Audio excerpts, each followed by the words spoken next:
crew. Welcome to today's video.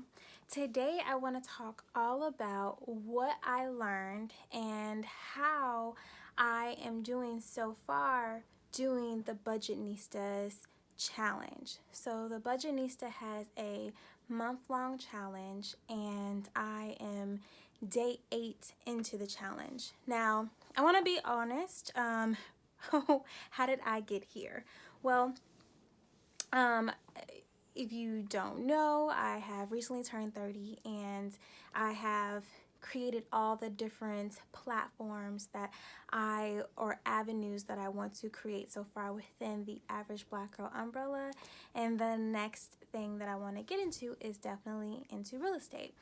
So in order to do that, my main issue is not really a budget issue, but an income issue. So I need to increase my income, but I also needed to figure out what I need to do to make sure that I am perfect as far as paying down debt, knowing how much I am accumulating, where are my assets, and what am I able to do to just really be in a great place to just totally rock my 30s and knock them out and make sure that I am setting myself, my family, my future kids, everything up so that we are going to have just a bomb-ass life. So the first thing that I needed to do was understand my debt, start paying off some things, and start really making those moves. I've been thinking about these things for a long time, but I haven't been proactive. So now is the time. So I actually bought the Budgetnista's thing last year. I want to say December 2018. No, not December 2018. January 2018. So a year ago I bought it, and not bought, it was a free opt-in. I signed up and I didn't even open the emails. I opened like one, looked at it and was like, you're not ready, not right now. But I kept those emails and I kept them unread so that I would always remember, like, you have this whole challenge that you need to take. So fast forward, I'm now taking this challenge and here we are. So I really am enjoying the challenge so far. It is taking me a lot longer than 8 days. Like, it's probably taking me like 3 months to get through those 8 days because I really wanted to make sure that I'm utilizing it and that I'm not just pushing forward just to finish the challenge, but I'm actually utilizing the tools and stuff. So the first thing that you do when you get the challenge is you're going to get an email, and it's really you putting together your goals. So I was able to write down, what are my goals? Like, I want to save, personally, I want to have 5K in all my accounts by the end of the year. So 5K in business, 5K in personal, 5K in savings, and then continue to keep growing. That's like where I'm at. Even in my investments are over 5K. I actually have 7,200 in my one portfolio right now. So that's cool for me to know how my stocks and how my investments are going. And mind you, when I started my business, I stopped investing. So I didn't take any money out. The money just kind of grew and was doing its own thing, but I stopped putting a monthly amount into these accounts. With the Budgetnista, with this challenge, I am now doing 50 a month in one account and 50 in another. I personally am using Edward Jones for some of my accounts, and I am also using Newberger and Berman. It's a mutual fund, one for the other. And so that's me personally. So if people are like, what are you using? I'm just going to tell you what I'm personally doing right now. And as I continue to grow and figure things out, I will share them with you. But that's what I'm doing right now. So the first thing I needed to do was write down some of my goals. So I have those. These are some of my goals. I was even able to say, okay, these are some of my income goals. These are some of my investment goals. These are what I'm trying to do. And it helps because I now have a goal so I can see if I'm doing the things I need to do. Like, are you investing every month for these things? Are you able to increase the amount? And if you are, what is that goal that maybe instead of doing 50 a month, you want to start doing 100 a month on each account? What are those things? Even income goals. Okay, well, did you make a sale today? Are you gonna make a sale tomorrow? Are you doing a webinar? Like, what's your strategy? What's your go-to market strategy? So I really have to function with seeing the goals so that I can make my day-to-day productive in that. So that's one of the things that I did. Then I was able to, I have two Excel documents. I have an Excel document with all of my assets.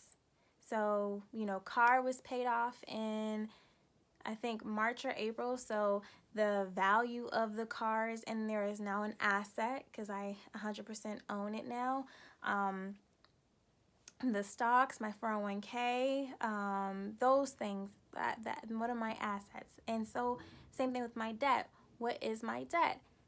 What does that look like? How does that look? I'm able to put that down. And when I first started this, I think I was $11,000 or $12,000 in debt.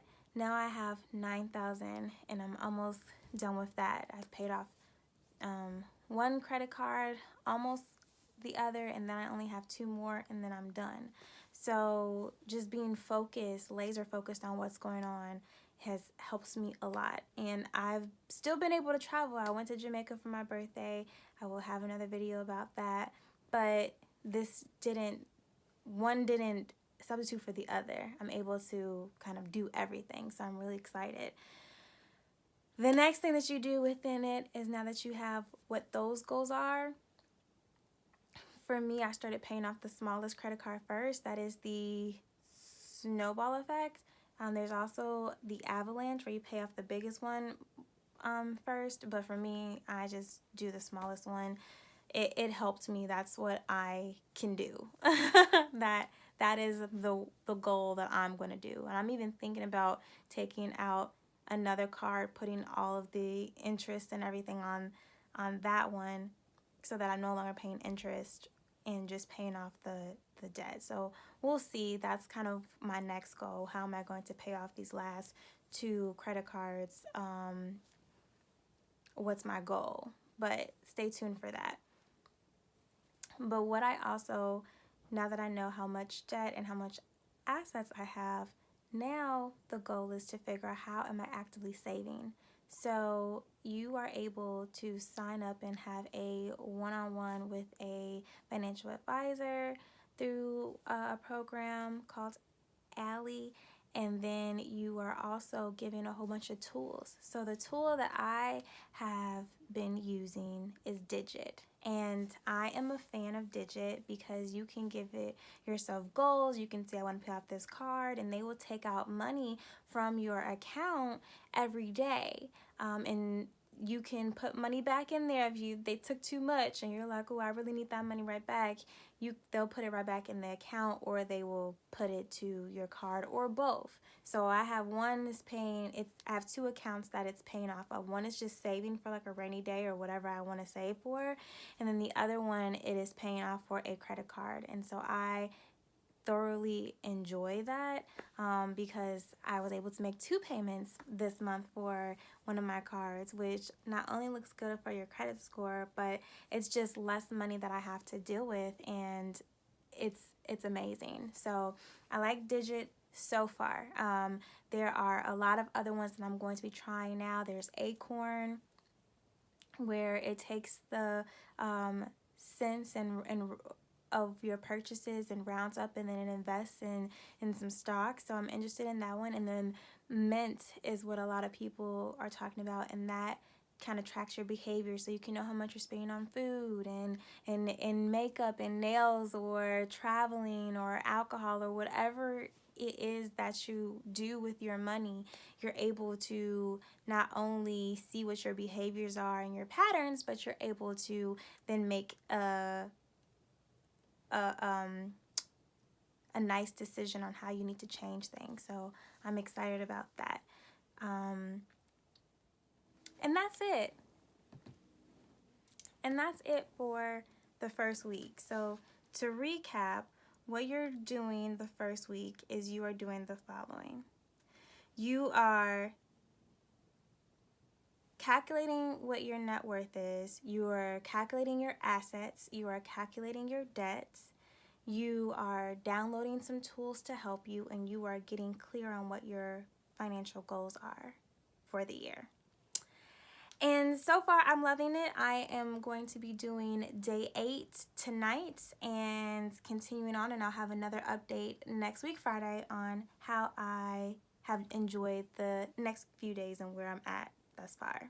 But to recap with me, I know my assets, I know my debt, I know my net worth.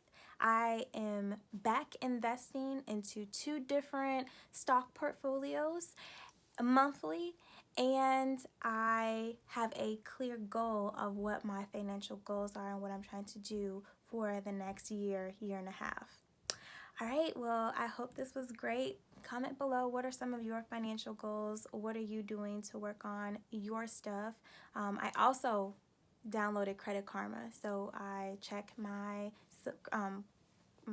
score all the time. So it's a cool tool where you can check out your credit score, so I can see what's working, what's not, and it really helped me to get an idea of, again, what are my debts and what is being calculated and what works. And so now I know. Before, if I had to pay a light bill or if I had to pay a credit card, maybe the light would have came first, but now I know the credit card's going to come first, because yes, with the light you might have to pay a reinstatement fee, but it's not going to be on your credit score and it's not going to be on your history for years to come.